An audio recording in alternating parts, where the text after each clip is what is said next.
নোয়াখালীর চাটখিল উপজেলার এসএসসি দাখিল সমমান পরীক্ষায় জিপিএ 5 প্রাপ্ত শিক্ষার্থীদের সংবর্ধনা দিয়েছে উপজেলা প্রশাসন। আজ বৃহস্পতিবার সকালে জেলা পরিষদ হলরুমে আয়োজিত অনুষ্ঠানে উপজেলা নির্বাহী অফিসারের সভাপতিত্বে ও উপজেলা সমাজসেবা অফিসার মোহাম্মদ আলী এবং মহিলা বিষয়ক অফিসার কামরুন নাহারের যৌথ সঞ্চালনায় প্রধান অতিথি হিসেবে উপস্থিত ছিলেন নোয়াখালী জেলা অতিরিক্ত জেলা প্রশাসক তাসলিমুন নেসা।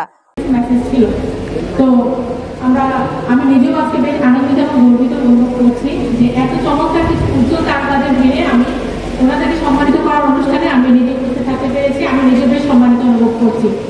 অনুষ্ঠানে বক্তব্য রাখেন চাটখিল পাঁচগাঁও মাহবুব সরকারি কলেজের অধ্যক্ষ মোহাম্মদ শওকত ইকবাল ফারুকি, চাটখিল উপজেলার অফিসার ইনচার্জ মোহাম্মদ ফিরোজ উদ্দিন চৌধুরী, উপজেলা মাধ্যমিক শিক্ষা অফিসার মোহাম্মদ আলী, উপজেলা প্রাণী সম্পদ অফিসার ডক্টর মোহাম্মদ শাহাদাত হোসেন, চাটখিল কামিল মাদ্রাসার গভর্নিং বডির সভাপতি মোহাম্মদ সেলিম, পৌরসভা বিএনপির সদস্য সচিব আহসানুল হক মাসুদ, চাটখিল উপজেলা জামায়াতের আমির মাওলানা মহিউদ্দিন হাসান, চাটখিল প্রেস ক্লাবের সিনিয়র সাংবাদিক হাবিবুর রহমান, চাটখিল উপজেলা প্রেস ক্লাবের সভাপতি আনিস আহমেদ হানিফ, মল্লিকা দিঘিরপাড় ফাজিল মাদ্রাসার অধ্যক্ষ আব্দুল মান্নান, চাটখিল পিজি সরকারি উচ্চ বিদ্যালয়ের প্রধান শিক্ষক কামাল হোসেন, শাহাপুর উচ্চ বিদ্যালয়ের প্রধান শিক্ষক মোর্শেদ আলম, ব্যাংক এশিয়ার ম্যানেজার মিজানুর রহমান ও ছাত্র প্রতিনিধি রফিকুল ইসলাম রনি।